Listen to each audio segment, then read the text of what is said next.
Dedicamos estos últimos minutos de Sin Distancias a reflexionar sobre antropología. Hoy traemos hasta aquí las propuestas de los jóvenes investigadores del Departamento de Antropología Social y Cultural de la UNED. Nos planteamos conocer qué mueve a los nuevos antropólogos, qué preguntas se han hecho para hacer antropología. El trabajo de estos nuevos investigadores puede abrir nuevas puertas, transformar la mirada antropológica, aportar nuevos horizontes.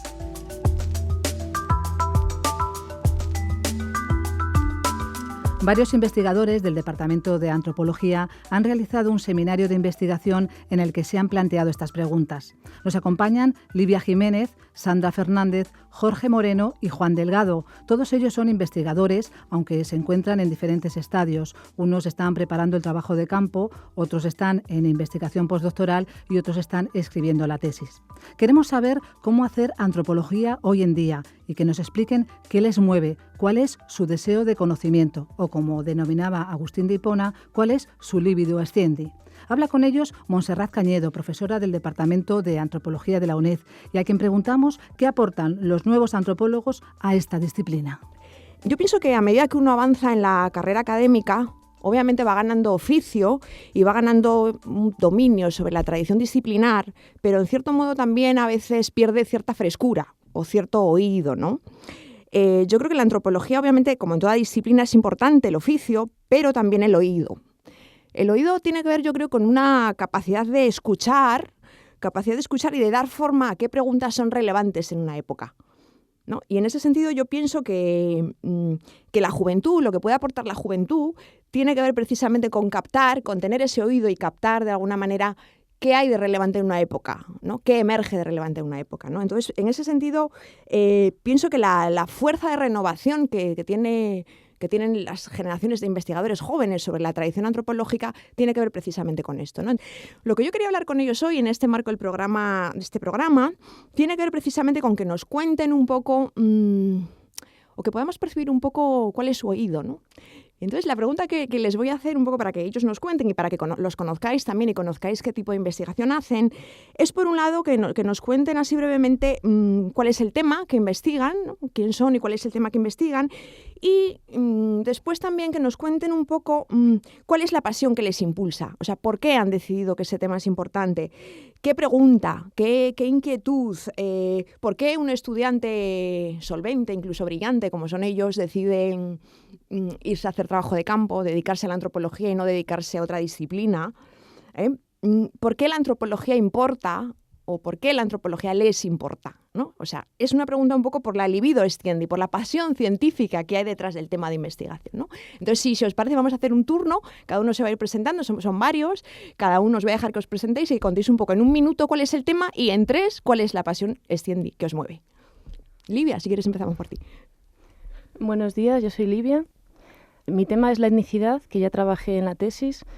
Y bueno, la etnicidad me interesa pues por lo mismo que me interesó en la tesis. Me parece, dentro de las pertenencias sociales, es una de las más fuertes y es algo que puede llevar a la gente incluso a hacerles matar o a morir. Entonces, por eso siempre me he preguntado cómo es posible que un símbolo sea tan fuerte como para llegar hasta ese punto. Entonces, en principio pensé que la clave estaba en la infancia y por eso en la tesis trabajé ese tema desde la infancia. Y comprobé que uno de los símbolos más eficaces que había en el campo cuando estuve trabajando con niños y con las familias eran los símbolos musicales y los símbolos corporales en el baile. Y entonces por eso me pareció interesante que podía ser interesante seguir explorando esa línea y ver pues cómo se construyen las pertenencias étnicas a través del baile. Y una de las cosas que me interesan también es porque de esa forma podemos ver no solamente desde el punto de vista histórico la historia de un pueblo, como se suele hacer partiendo de un etnónimo, pensemos, pues historia de España, los españoles, y cómo se proyecta eso al pasado o al futuro, ¿no? Como decía Benedict Anderson, en las comunidades imaginadas. En vez de eso podemos comprobar la historia de relaciones entre los pueblos a través de una práctica como es la danza. Vas siguiendo la historia de la danza y vas viendo cómo esos símbolos se van construyendo en lo que son las relaciones, en vez de encerrados en un paquete. Vale, nos has dicho que tú bailas.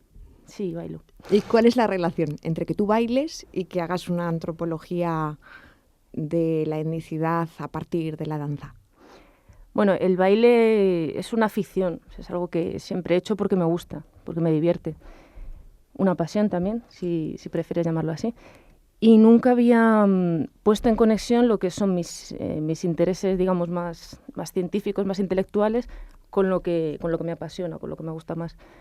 Y entonces fue pues a raíz de comenzar a bailar en discotecas que se llaman discotecas africanas, empecé a ver todos los temas que estaba investigando en la tesis de etnicidad que se podían ver muy bien a través del baile y de las relaciones sociales a través del baile. Entonces empecé a pensar que sería interesante analizarlo desde ahí, pero tenía resistencias porque lo que no quería tampoco era convertir mi ocio en trabajo. Digamos que eran como dos esferas que tenía bastante separadas. Pero finalmente pues se me ocurrió preparar un proyecto de investigación, lo presenté, conseguí la financiación y bueno, ahí estoy. Jorge, tu caso. Primero hay que decir que tú eres un poco especial en el sentido en que estás a medio camino, ¿no?, entre la antropología y, ¿cómo lo dirías tú?, el cine documental. El cine documental, ¿no? Entonces, desde ahí, cine etnográfico también. ¿Cuál es un poco el tema que trabajas, la cuestión que trabaja y por qué la antropología te importa? O sea, ¿cuál es tu pasión, Sciendi? Bueno, yo me llamo Jorge, soy de un pueblo de La Mancha. Vengo del cine documental y vengo también de la antropología y me interesa unir ambos campos. Bueno, antes de nada decir que estoy trabajando el tema de la memoria y del olvido, ¿no? En torno a un proyecto que se llama Todos los nombres de la represión de posguerra en Ciudad Real. No estoy todavía haciendo el doctorado, digamos, estoy iniciándome, ¿no? Me interesa mucho, la pasión es un poco, digamos que yo desde pequeño pues he estado hablando con mis abuelos sobre lo que ha sido su pasado, ¿no? Y poco a poco he ido descubriendo pues determinadas cosas que se decían o se decían entre medias, se decían a medias, a media voz, a lo largo de digamos, mi adolescencia y después. A raíz de hacer un documental, pues me empecé a interesar en estos temas y empecé a pensar cómo la gente vive con los recuerdos, que es un poco lo que me interesa, cómo en el pueblo la gente piensa la memoria, ¿no? Cómo, más allá de que sea verdad o mentira, digamos, ayer me preguntaban qué diferencia hay entre la historia y la antropología. Digamos, lo que me interesa, más allá de que sea verdad o mentira, es cómo la gente ha construido sus relaciones sociales a partir de esos recuerdos, ¿no? Cómo la gente vive con eso. Me interesa la pasión que a mí me mueve a la hora de hacer antropología, tiene que ver también con una nueva metodología que estoy intentando introducir a partir de antropólogos como Jan Ruch o Jorge Prelorán, que utilizaban el cine etnográfico para hacer antropología. Entonces, digamos, ayer proyectamos un audiovisual y quería un poco interpelar a la gente para ver yo, que estoy comenzando, cuáles son los límites y las ventajas del uso del audiovisual en la etnografía, ¿no? Y bueno, estoy en ese camino. Sandra. Mi tema sobre lo que estoy haciendo en la tesis serían unos procesos de producción en los que confluyen personas de distintas disciplinas, de modelos artísticos y científicos, y en los que generan objetos, formas de hacer y formas de relacionarse. Y a ver, ¿cómo llego a esto o cuál es mi libido sobre este tema? Pues tiene tela. A ver, yo antes de hacer antropología hice Bellas Artes, con lo cual estoy en una posición como de pensar o de reflexionar siempre sobre una misma cosa, ¿no? Sobre la sociedad, sobre el discurso social, sobre cómo se piensan determinados aspectos de la vida, cómo influye el pensamiento en la acción social, en la agrupación de las personas, en las formas de organización, en cómo se relaciona la política, la economía, todo este tipo de cosas que como grandes preguntas nos interesan a los científicos sociales o humanistas o tal, y que se tratan de diversa manera dependiendo de si los trabajas desde la esfera de lo que se considera artístico o de la esfera de las ciencias. Entonces, estos procesos para mí son importantes porque plantean una convergencia en torno al concepto de conocimiento y en torno al concepto de apropiación. Es decir, que no es tan fácil, es decir, que hay una parte en el conocimiento, en cómo pensamos el conocimiento, que muchas veces está relacionado con pensar que está solamente en el pensamiento, ¿no? En procesos cognitivos de lo que se han clasificado superiores, y que muchas veces también tiene que ver con el cuerpo, con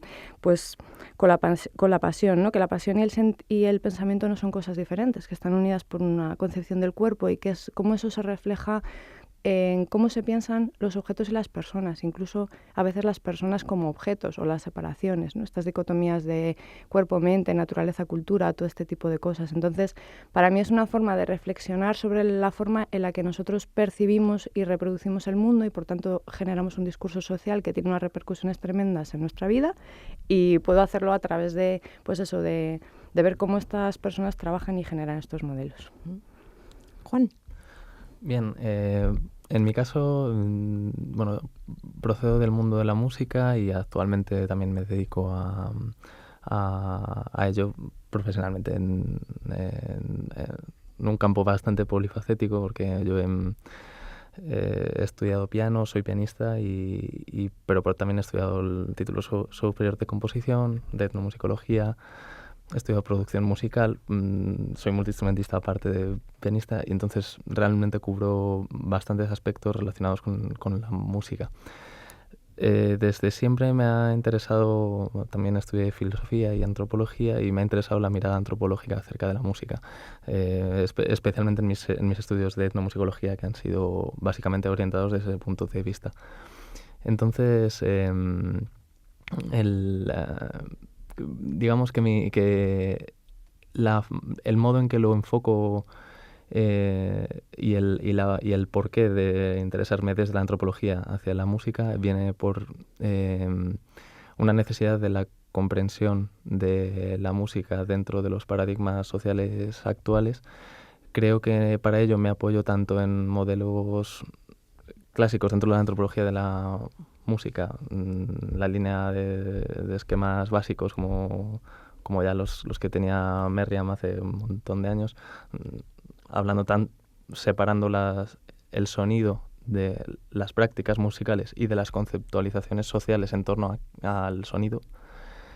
Y creo que eso sigue vigente, si bien también creo que actualmente hay una serie de cambios sociales muy importantes que se pueden reflejar por medio de estudios sociales acerca de música y estudios antropológicos.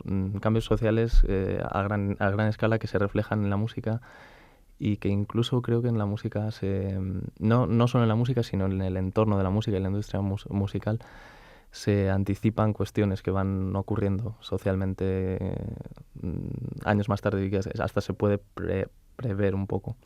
Es un campo en el que enseguida se refleja todo mucho. Entonces, bueno, aparte de que me interese o sea, soy músico, pero también me interesa esa mirada. Bueno, hemos hecho un turno y a mí lo que me parece bastante obvio es que todos, digamos, habéis elegido un tema de estudio que de alguna manera os interpela personalmente, ¿no? Livia baila, estudia antropología de la danza. Sandra es artista y estudia un objeto que está, digamos, a medio camino entre el arte y quién sabe qué otras cosas. Tú haces cine, estás ¿no? Algo que, y también, digamos, en tu pueblo haces una investigación sobre unos procesos que tienen que ver también con la historia, ¿no? Con tu historia vivida. Tú eres músico, estudias cuestiones de música. Esa implicación, digamos, de tipo personal, ¿creéis que tiene algo que ver en que hayáis elegido la antropología como ciencia en la que desarrollarla? Quiero decir, ¿encontráis en la antropología de alguna manera una posibilidad de desarrollar intelectualmente o científicamente una implicación personal vuestra, vital, vuestra? No sé, se me ocurre. ¿Lo habéis pensado en esos términos alguna vez o no? Para mí la antropología, lo que suma a mi trabajo, que no tenía un trabajo desde una disciplina artística, por lo menos tal y como yo lo entendía, son personas. Es decir, el trabajo desde el punto de vista del artista es más reflexivo o más personal, o yo lo vivía como algo más individual, que de alguna forma también era más abstracto. Sin embargo, la antropología lo que suma es suelo, son otras personas con las que tú trabajas, ¿no? Es como un giro para pensar sobre ti o sobre tus cuestiones pasando a través de los demás. Y eso a mí es lo que me aporta. No, en mi caso se puede decir que ha sido justo al revés. Yo empecé con la antropología cuando empecé a hacer el trabajo de campo de la tesis, y como el trabajo en la etnografía es tan extenso, no tenía tiempo para bailar. Y acabé de alguna forma metiendo, al establecer como mi forma de reciprocidad ofrecer un taller de danza a los niños del barrio en el que estaba trabajando, pues ya tenía que sacar horas para ensayar, para preparar, para bailar con los niños, y digamos que fue justo al revés. Colé el baile, digamos, en el trabajo de antropología, y al final he hecho el giro contrario, o sea, de ir hacia la antropología de la danza. Juan. Bien, yo en mi caso es cierto que hay muchas veces que ocurre que el músico es considerado socialmente, e incluso por parte del músico, como que vive un poco al margen de muchas cosas, trabaja mucho tiempo en su casa estudiando muchas horas apartado, parece un mundo un poco independiente. La antropología, en cambio, creo que es una herramienta clave para vincular todos los procesos sociales que ocurren a otras escalas con lo que está ocurriendo en la música hoy día. Y para mí es una manera de vincular la música con todo lo demás, de manera que es también tiene una función incluso de esa reivindicación de conexión que muchas veces se aísla. Y creo que no es positivo tampoco para la visión de la figura del músico socialmente. Esto es uno de los principales motivos. Yo estudié antropología para entender principalmente a mi padre y a la gente de mi pueblo y situar, digamos, el conocimiento local de toda esta gente, pues que a priori, desde un punto de vista científico, desde algunos otros puntos de vista, parece que están denostados o que, bueno, que sí, son conocimientos de segunda. O sea, yo veía que tenían un nivel poco más o menos equiparable. Entonces yo estudio antropología por eso. Y con relación a la memoria, pues lo que decía un poco antes, ¿no? Que me interesaba saber cómo la gente en el pueblo vive en la actualidad o cómo se relacionan los recuerdos de su pasado con la vida actual en el pueblo, ¿no? Ese tipo de relaciones entre personas de diferente ideología, ¿no? Cómo se construye eso y cómo viven, ¿no? Entonces, es por eso que me interesa la antropología. No tenemos tiempo para darle a este tema toda la dimensión que tiene, pero a mí me gustaría destacar, ¿no?, con este planteamiento que hemos hecho del programa, cómo la antropología, el investigador, la subjetividad del investigador, el modo en el que esa subjetividad interpela o es interpelada por una época, por unas preguntas dentro de una época, es absolutamente fundamental en la definición del objeto de estudio. Desde otras ciencias, esta implicación, digamos, subjetiva, bueno, habría mucho que debatir sobre si hay que llamarla subjetiva o no, pero es siempre de alguna manera vista como algo externo a la ciencia. Sin embargo, en la antropología es un impulso vital, es una pasión científica en ese sentido, es una libido. Y yo creo que hay que reivindicar eso. Otra cosa es que después podríamos hablar, digamos, durante mucho tiempo sobre de qué maneras uno, digamos, ejerce un control sobre los sesgos o debate todos esos temas de cómo hacer antropología en casa controlándolos, cuántos presupuestos de sentido comparte con sus informantes y cómo eso de alguna manera tiene que ponerlo bajo un control metodológico. O sea, obviamente todos esos debates están ahí, pero por debajo, subyaciendo en todo eso, yo creo que es lo que vi en el seminario de ayer con vuestras intervenciones, que fueron magníficas, es esa pasión que late y que es propiamente antropológica y que tiene que ver con una mezcla, ¿no?, con una interpenetración entre un objeto científico y una pasión vital que tiene que ver con cómo uno personalmente está implicado en el mundo. Entonces, yo creo que por eso este programa se llama Libido Extendí. Así que, bueno, muchas gracias a todos por este programa. Ya van 150 noches en vela a la luz del candil. No mires a... La pasión por la danza, el cine, el arte y la música ha modelado la forma de plantearse el trabajo antropológico de los jóvenes investigadores que nos han acompañado. Livia Jiménez, Sandra Fernández, Jorge Moreno y Juan Delgado nos han contado cómo y por qué se dedican a la antropología. Nos despedimos además con la música precisamente de Juan Delgado, que es el músico del grupo, con la canción No me tengas en cuenta. Damos las gracias también a la profesora Montserrat Cañedo. Quedaron las flores, traté de cruzar de pie por la cuerda y justo al pasar por el cerro del Ángel te vi.